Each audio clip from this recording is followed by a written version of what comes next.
The plan was flawless. State-of-the-art gear, blueprints of the mall, and a 30-minute window before the first patrol. The only variable was the janitor, a stooped old man they'd watched on surveillance for a week. He was irrelevant, a ghost they could walk right past. But as they moved through the silent corridors, things started to go wrong. A service door that should have been open was locked. A reflection in a polished floor seemed to move on its own. They thought they were the hunters. They didn't realize the ghost they'd dismissed was hunting them. Welcome to the unspoken chapter. Before we dive into this unexpected hunt, tell us in the comments what city you're watching from. And if you believe that the most dangerous person in the room is often the one nobody notices, hit that subscribe button and help us uncover their hidden stories. Silas did a final check on his crew. There were 4 of them, all ex-military, all seasoned in this line of work. Their communication devices were top of the line. Their carbon dioxide lasers were ready to cut through glass silently, and their night vision goggles turned the pitch-black darkness into a brightly lit park.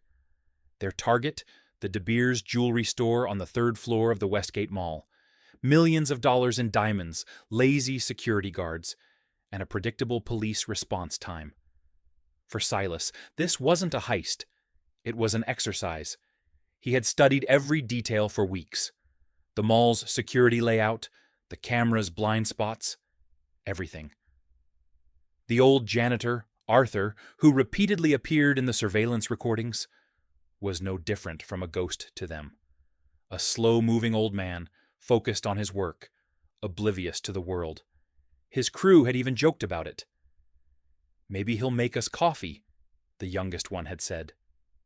Silas liked that kind of confidence, but he also found it dangerous.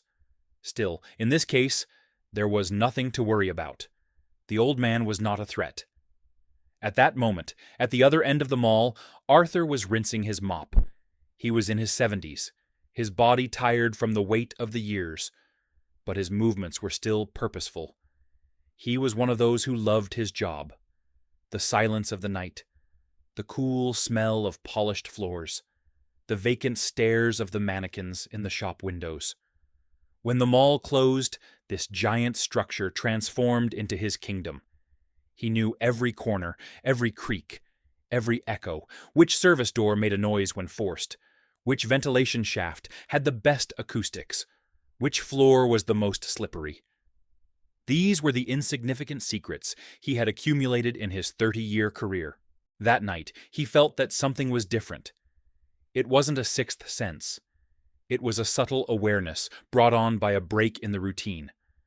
The status light of a camera in Corridor C on the 3rd floor, which should have been blinking, was now steady. This didn't mean the system was disabled. It meant someone was feeding the system an all-normal signal. A more sophisticated intervention. Arthur left his mop in its bucket. He didn't panic. He just listened. And in the deep silence of the mall, he heard one more heartbeat than there should have been. 4 of them. After bypassing the main security system, Silas and his crew slipped inside. Their movements had the silence of a panther. The fastest route to the jewelry store was through the North Service corridor. According to the plans, the door at the end of that corridor was always open. But when they arrived, the door was locked from the inside. "What the hell?" Silas's deputy whispered. "It's nothing," Silas said. "We'll use the other corridor. We lose 5 minutes. That's all." It was an anomaly, but not yet a threat. Maybe the janitor had locked it by mistake. Their new route took them through the mall's main hall, a long corridor lined with glass storefronts on both sides, its floor polished like a mirror. The 4 men proceeded in a single file, moving through the shadows. The last man in line paused for a moment. "I saw something," he whispered into his radio. In the floor, a reflection. "What reflection?" Silas said impatiently. "It wasn't one of us." It was too fast. Just a shadow. Silas stopped and scanned the area. There was nothing. "A trick of the light," he said. "Keep moving." But a worm of doubt had begun to gnaw at him. Just then, from a distant corner of the mall, seeming to come from the basement, a loud metallic crash was heard. It sounded as if a giant dumpster had been overturned. Silas's team froze instantly, turning their weapons towards the sound. "Could it be an early patrol?" his deputy asked. "Impossible," Silas said. "We still have 15 minutes. This is something else. It could be a trap. The noise could be designed to split them up." But he had to check. "Marco, go take a look," he said to the youngest. "Be quiet." Marco disappeared into the shadows. The team waited nervously for 5 minutes. There was no word from Marco. His radio calls went unanswered. Now there was more to this than just an anomaly. Someone was playing with them. "We're pulling back," Silas said. "We find Marco and get out. The job is off." But retreating was going to be harder than advancing. In the middle of the corridor, they were backtracking through. The point man was yanked into the air without even time to scream. A nearly invisible wire wrapped around his ankle had hoisted him towards the ceiling. It was the steel cable from an industrial floor buffer connected to a pulley system. The trap was silent and flawless. Now only Silas and his deputy were left. Panic had set in. It had to be a ghost. The old janitor? Impossible. He couldn't set up a trap of this level. "We split up!" Silas hissed. "Meet at the exit!" Silas's deputy ran towards the food court. He knew there was an exit there, but the floor of the food court was strangely wet, and a single floor buffer stood in the middle. The machine's cord stretched into a puddle of water. As the man tried to go around the machine, his foot slipped, and his hand instinctively reached out to the machine to steady himself. At that exact moment, the machine was electrified. The man collapsed to the floor in a spasm, conscious, but his muscles locked. Out of the darkness, Arthur's silhouette appeared. He was holding the other end of the cord, which was plugged into a wall socket. Silas was alone. He was certain now that this was the janitor's work. With a mixture of anger and fear, he decided to find the janitor and put an end to this. He ducked into one of the service corridors. And there, at the end of the corridor, he saw the old man cleaning the floor with his mop. "You!" Silas shouted, aiming his weapon. "Who are you?" Arthur slowly turned around. There was no fear on his face, only weariness. "I'm just cleaning the floors, son," he said. Silas laughed. "Game over, old man." He walked towards him. Just as he reached Arthur, he felt the floor under his feet give way. Arthur had not only used water on the floor, but also an industrial wax stripper, making it slick as ice. As Silas slipped and fell, Arthur stepped aside and pushed the giant-wheeled trash bin in front of him. The bin collided with the sliding Silas, ramming him into a door at the end of the corridor. When the door slammed shut behind Silas, it locked automatically. Silas was trapped in a small, windowless storage room. An hour later, Detective Harding and his team entered the mall. The scene they found was something they would never forget. The $1-million heist crew had been neutralized one by one, without a single shot fired, without a single serious injury. Harding, a former HRT operator himself before joining the police force, walked through the scene not just as a detective, but as a professional reading a story written in the language of his old life. He examined the traps. The snare made from the buffer cable was perfectly balanced to capture, not injure. The electrical trap was at the exact voltage to incapacitate, not kill. And the final trap was simple, but ingenious. This wasn't just skill, it was discipline. It was the work of someone trained to value containment over conflict. At the end of the corridor, they found the old man, leaning on his mop, calmly watching the proceedings. "You've had quite a night, sir," Harding said, approaching Arthur. "Ah, yes," Arthur said, his face a mask of placid confusion. "These young men are very clumsy." They were running around, slipped and fell. So I called the police. Harding nodded slowly, playing along. He had seen the marks of the traps, the cables, everything. I like the knots you used, Harding said, pointing to the cables binding Marco. That's a standard HRT tie-down.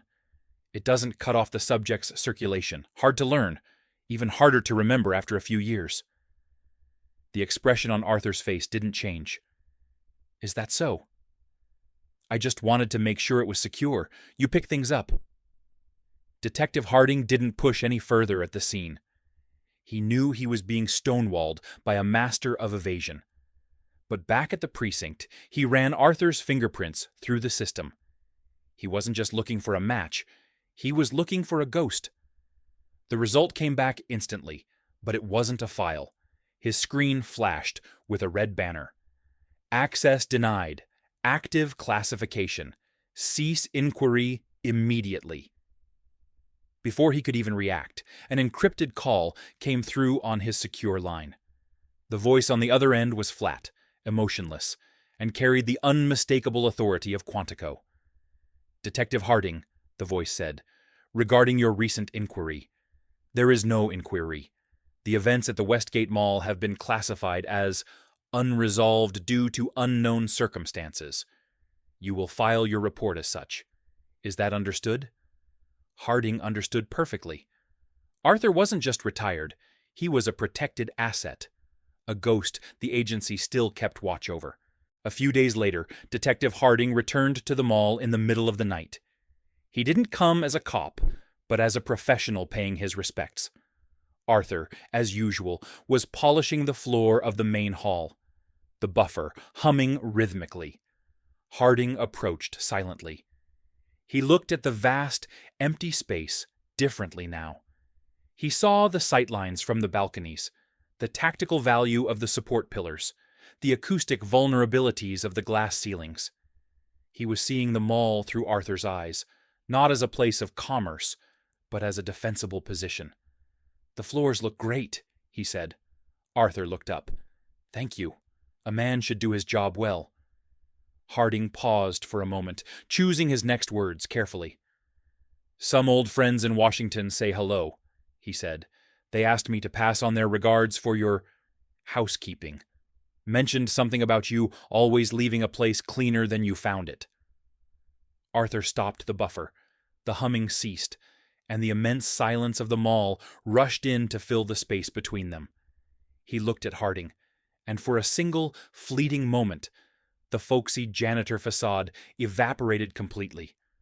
Harding saw the man he was trained to be, an operator, a ghost with weary eyes that had seen too much.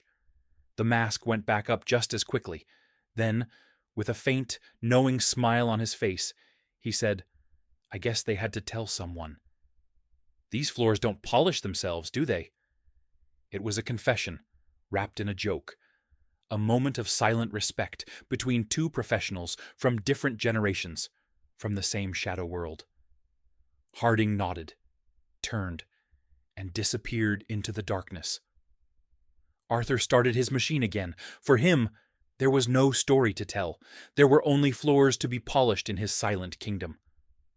Arthur's story teaches us that the most dangerous opponent is not the one with the biggest weapon, but the one who knows the battlefield best. And sometimes, that battlefield is a place you walk through every day. Have you ever known someone like Arthur? A quiet figure who held a universe of secrets? Share their stories with us in the comments. If this story captivated you, subscribe to The Unspoken Chapter, and help us ensure these silent legends get the recognition they never asked for. We'll see you in the next story.